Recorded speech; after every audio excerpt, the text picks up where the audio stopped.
BMD college के BA part 3 के इतिहास विषय के छात्र छात्राओं के लिए द्वितीय विश्व युद्ध के कारण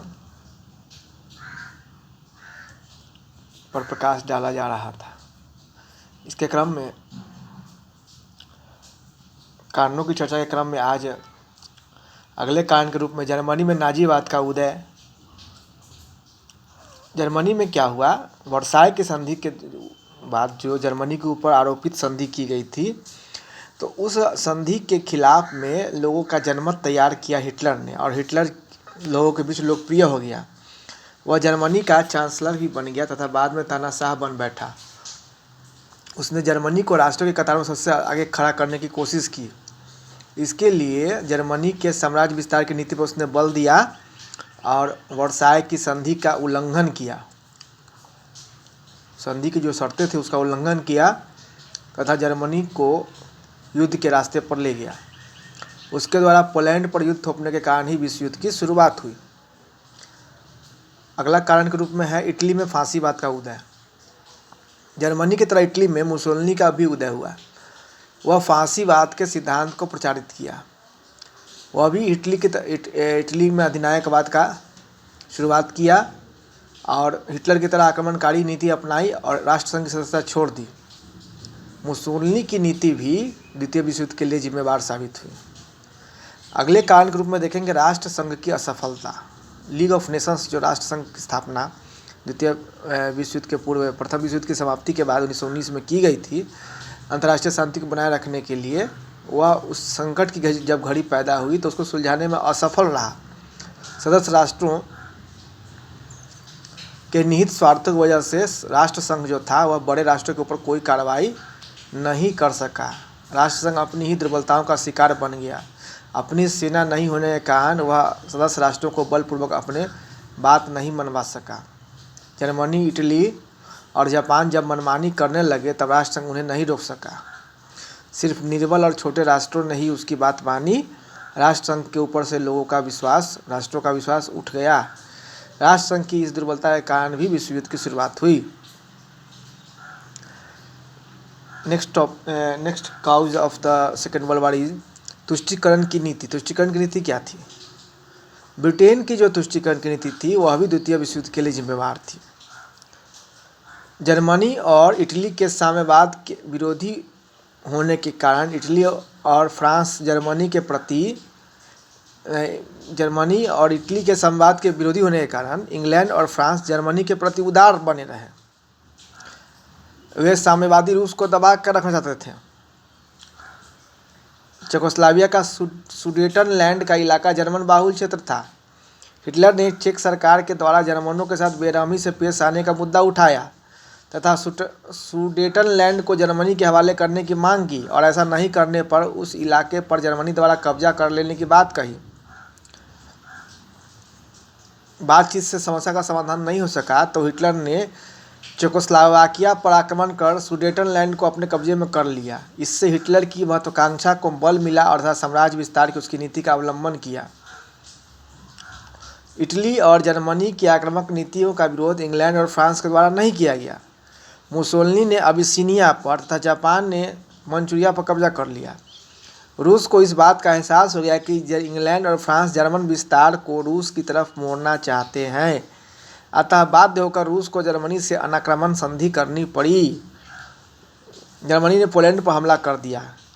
इसके बाद घटनाक्रम कुछ इस तरह से बढ़ा कि इस युद्ध ने विश्व युद्ध का रूप धारण कर लिया। अगला कारण है विश्वव्यापी आर्थिक संकट। 1929-30 की मंदी ने विश्व के सभी देशों को हिलाकर रख दिया था। लोग भारी संख्या में बेरोजगार हो गए। व्यापार और उद्योग पर इसका विपरीत असर हुआ। सक्षम देशों ने इस संकट से निपटने के लिए उपनिवेशवाद के रास्ते पर कदम रखा। सैनिक वर्ग ने युद्ध को इसके लिए आवश्यक बताया। इससे भी युद्ध की परिस्थिति पैदा हुई। अगला कारण है पोलैंड पर जर्मनी का आक्रमण। 1 सितंबर 1939 को हिटलर ने पोलैंड पर आक्रमण कर दिया। उसने डेंजिंग का प्रदेश लौटाने तथा पुलिस गरियाली से होकर सड़क और रेल लाइन बिछाने का अधिकार पोलैंड से मांगा, लेकिन पोलैंड ने हिटलर की मांग को स्वीकार नहीं किया। इंग्लैंड और फ्रांस ने मध्यस्थता की तथा बातचीत के माध्यम से समस्या का समाधान की बात की, लेकिन निश्चित समय और स्थान पर पोलैंड का दूत उपस्थित नहीं हुआ। हिटलर ने इसी बीच बमबारी शुरू कर दी। इससे इंग्लैंड और फ्रांस की चिंता बढ़ी। उसने जर्मनी को आक्रमण रोकने की चेतावनी दी, लेकिन जर्मनी ने इस पर कोई ध्यान नहीं दिया। फलतः फ्रांस और इंग्लैंड ने जर्मनी के विरुद्ध युद्ध की घोषणा कर दी। इस तरह द्वितीय विश्व युद्ध की शुरुआत हुई और देखते देखते ही संपूर्ण विश्व इसकी चपेट में आ गया। अब द्वितीय विश्व युद्ध का घटनाक्रम हम देखेंगे, क्या क्या घटनाएं इस विश्व युद्ध में घटी।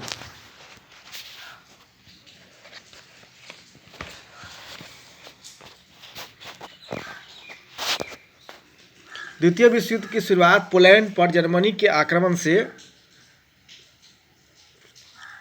के साथ हुई। यह घटना 1 सितंबर 1939 को घटी। 3 सितंबर